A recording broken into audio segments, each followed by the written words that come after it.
శ్రీమాత్రే నమః. అమ్మకు ప్రేమతో ఛానల్కి స్వాగతం. అందరికీ కూడా ఆ అమ్మవారి ఆశీస్సులు ఉండాలని మనస్ఫూర్తిగా తల్లిని వేడుకుంటూ, ఇవాళ మనం దానం గురించి, దానం చేస్తే మనకి ఎలాంటి ఫలితం కలుగుతుందో తెలుసుకుందాం. పార్వతికి పరమేశ్వరుడు చెప్పిన విషయాల గురించి కూడా తెలుసుకుందాం. మీరు ఎప్పుడు దానం చేయాలన్నా ఈ 3 స్థానాలు దానం చేయొద్దు. అలా చేస్తే ధనం మరియు ధర్మం రెండూ వెళ్ళిపోతాయి. ఈరోజు నేను చెప్పబోయే ఈ చిన్న కథ చాలా విలువైనది. ఈ కథని మీరు జాగ్రత్తగా వింటే మనం ఎప్పుడూ కూడా ధనం ఎంత దానం చేసినా అది మనకు ఏదో ఒక రూపంలో వస్తుంది, వ్యర్థం కాదు. మీరు ధర్మబద్ధంగా జీవించగలుగుతారు. ఇలాంటి వస్తువులు మీరు గనక దానం చేస్తే మీకు పుణ్యం రాకుండా పాపం వస్తుంది. అలాగే ఇలాంటి దానం చేసిన వ్యక్తి తన సర్వస్వాన్ని కోల్పోతాడు. ఆ దానం చేసిన ఫలితం కూడా అతనికి శిక్ష రూపంలో లభిస్తుంది. వాటి గురించి మనం ఈ వీడియోలో పూర్తిగా తెలుసుకుందాం. వీడియోని ఎక్కడా స్కిప్ చేయకుండా పూర్తిగా చూడండి. ఒకసారి మహాశివుడు పార్వతీదేవితో కలిసి భూలోక సంచారం చేస్తున్నారు. అలా అందమైన వనాన్ని తిరుగుతూ ఉన్నారు. అలా తిరుగుతూ అవంతి రాజ్యంలోని అడవుల్లోకి చేరుకున్నారు. అడవులు చాలా అందంగా ఉన్నాయి. మహాశివుడు ఒక చోట కూర్చొని ధ్యానం చేసుకుంటున్నారు. అప్పుడు పార్వతీదేవి అందమైన పూల చెట్లను చూస్తూ ముందుకు వెళ్ళింది. పార్వతీదేవికి అక్కడ ఒక విచిత్రమైన సంఘటన కనిపించింది. ఆమెకు ఒక పేడ పురుగు కనిపించింది. అది చాలా పెద్దగానే ఉంది. అలా చూస్తుండగానే ఆ పేడ పురుగు ఒక మహారాజు రూపంలోకి మారిపోయింది. అది చూసి పార్వతీదేవి ఆశ్చర్యపోయింది. వెంటనే మహాశివుని దగ్గరకు చేరుకుని, దేవా, నేను ఇక్కడ ఒక విచిత్రమైన సంఘటన చూశాను. అది చూసి నేను చాలా ఆశ్చర్యపోయాను. నేను ఒక పేడ పురుగు చూశాను. నేను చూస్తూ ఉండగానే ఆ పురుగు ఒక మహారాజు రూపంలోకి మారిపోయింది. ఆ విచిత్రం ఏమిటి నాకు అర్థం కావటం లేదు. ఆ పురుగు మహారాజులా ఎందుకు మారింది? ఒకవేళ అతను మహారాజు అయితే మరి అతను పురుగులా ఎందుకు మారాడు అంటూ అడుగుతుంది. అప్పుడు మహాశివుడు, దేవి, అతను మహారాజైన ధర్మధ్వజుడు. అతను ఈ రాజ్యానికి మహారాజు అని చెబుతారు. అప్పుడు పార్వతీదేవి, మహాత్మా, అతను మహారాజు, మరి ఏ కర్మలు చేయడం వల్ల అతను ఇలా పురుగులా మారాడు? ఇంత కష్టాన్ని ఎందుకు అనుభవిస్తున్నాడు? నేను అతని గురించి చాలా గొప్పగా విన్నాను. అతను చాలా ధర్మాత్ముడు.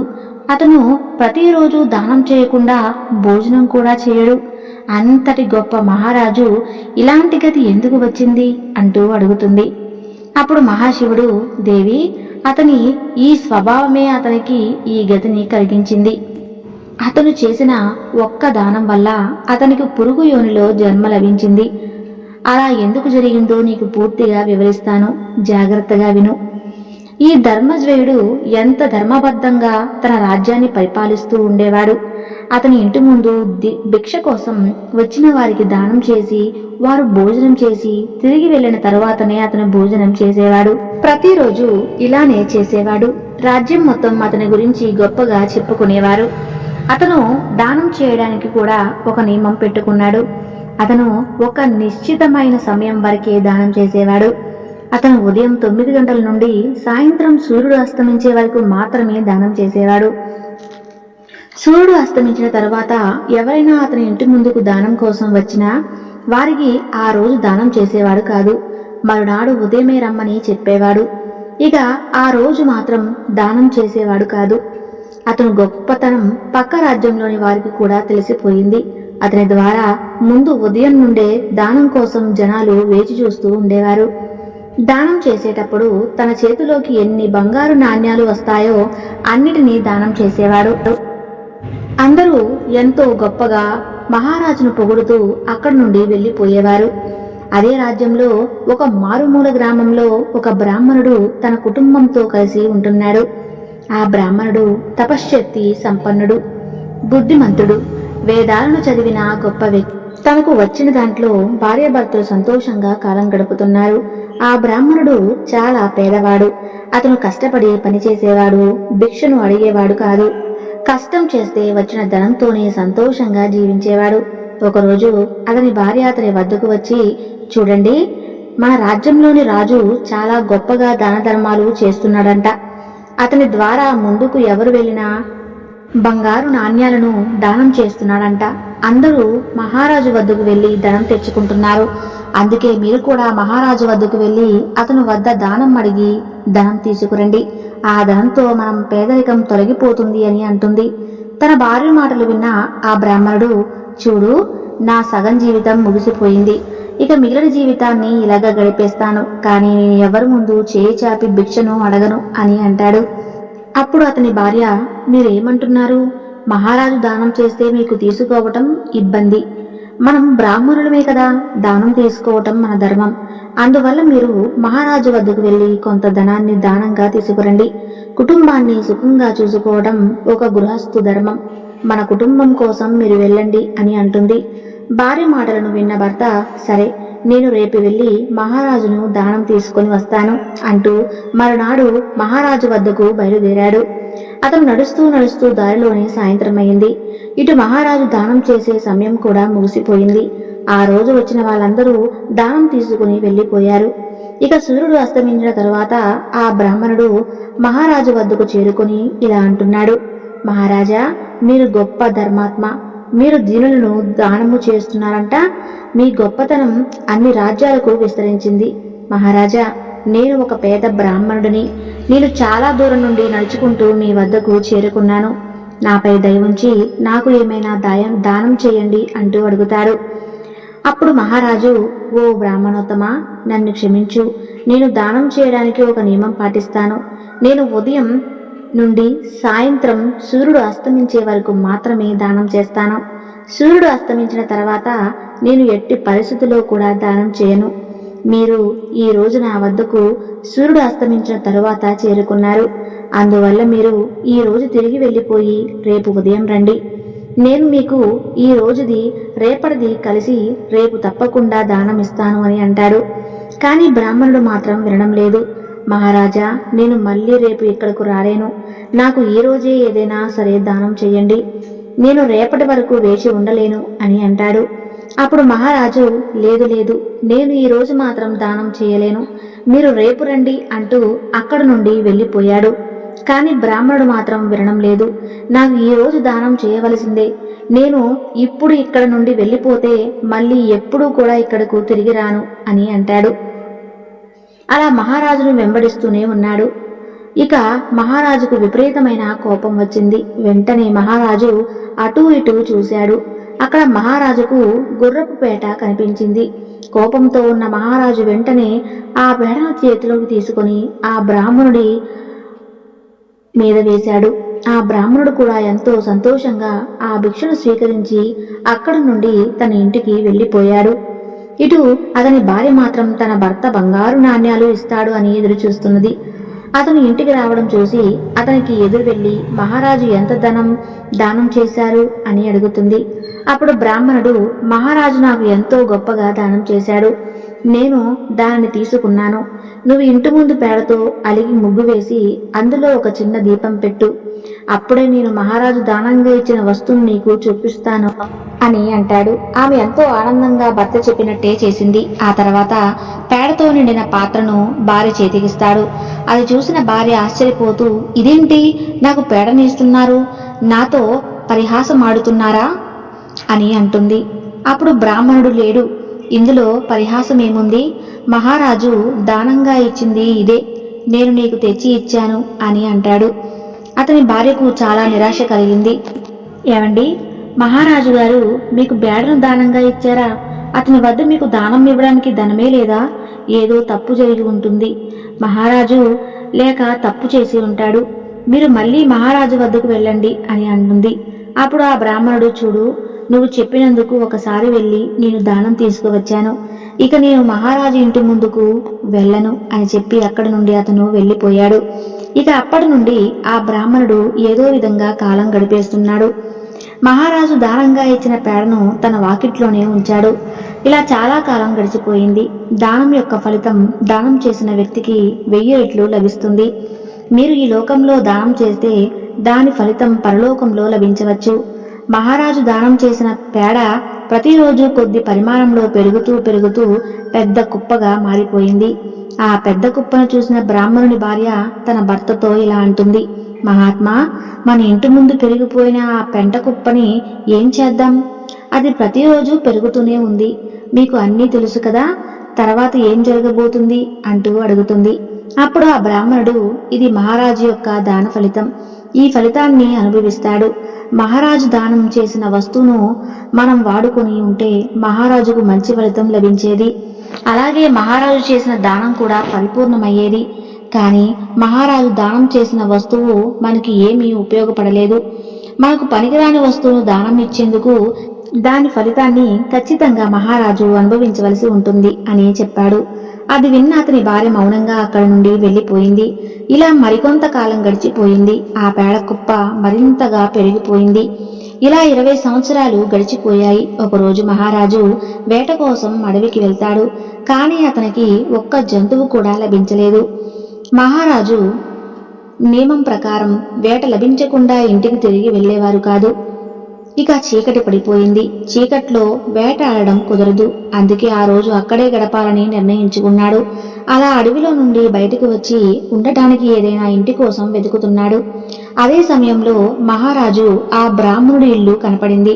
వెంటనే ఆ ఇంటి ముందుకు చేరుకున్నాడు. మహారాజు, బ్రాహ్మణ మర్చిపోయాడు, తాను దానం చేసింది కూడా అతనికి గుర్తులేదు.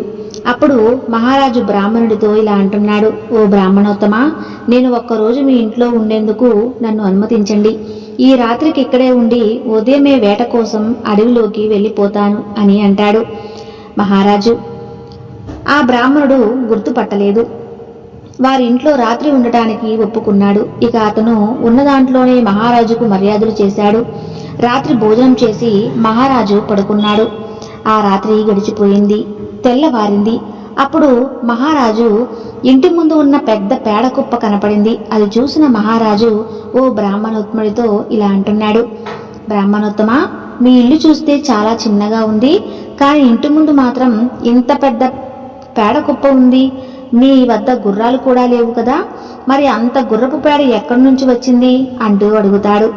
అప్పుడు ఆ బ్రాహ్మణుడు, నేను పూజలు చేసుకునే ఒక బ్రాహ్మణుణ్ణి, నాకు గుర్రాలతో ఏం పని అని అంటాడు.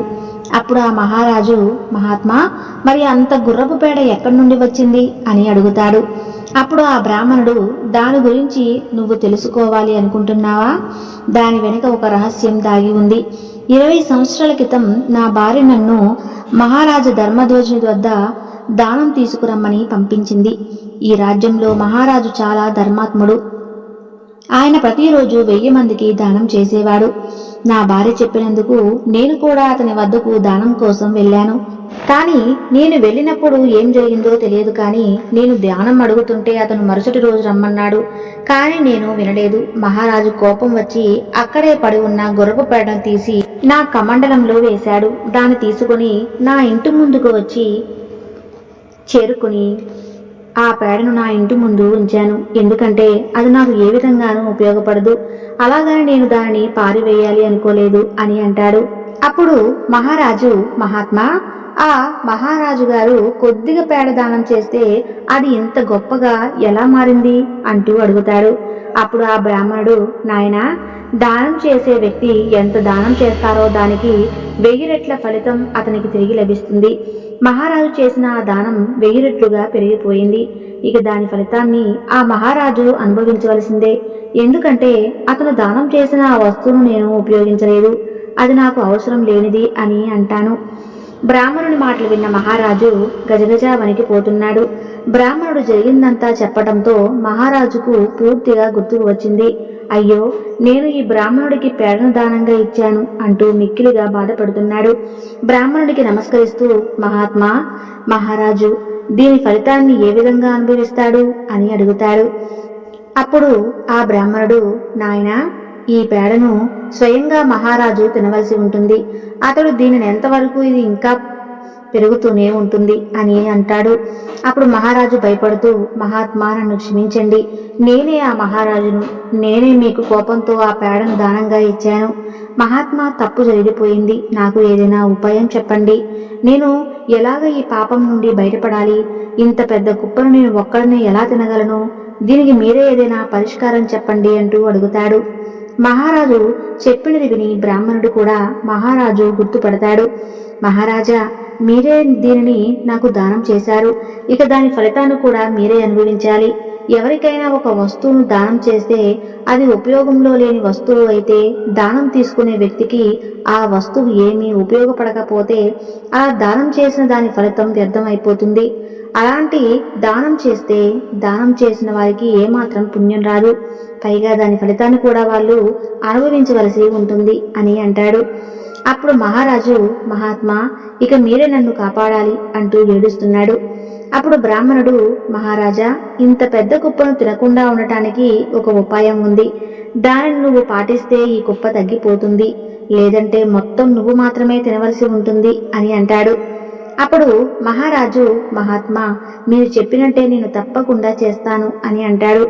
అప్పుడు ఆ బ్రాహ్మణుడు, మహారాజా, నిన్ను ఈ రాజ్యంలో ప్రజలందరూ నిందించాలి. ఎంతమంది నిందించి తిట్టుకుంటారో అంత మొత్తంలో ఈ కుప్ప తగ్గిపోతూ ఉంటుంది అని అంటాడు. అప్పుడు మహారాజు, మహాత్మా, నన్ను ఎవరు తిడతారు? నేను ఇప్పటి వరకు ఎలాంటి తప్పు చేయలేదు. ఏ దాన ధర్మాలు, గొప్ప గొప్ప కార్యక్రమాలే చేశాను తప్ప నన్ను అందరూ ఎంత గొప్పగా మెచ్చుకుంటూ పొగుడుతారు. నన్ను ఎవరు నిందిస్తారు అని అడుగుతాడు. అప్పుడు ఆ బ్రాహ్మణుడు, మహారాజా, అయితే మీరు ఒక పని చేయండి.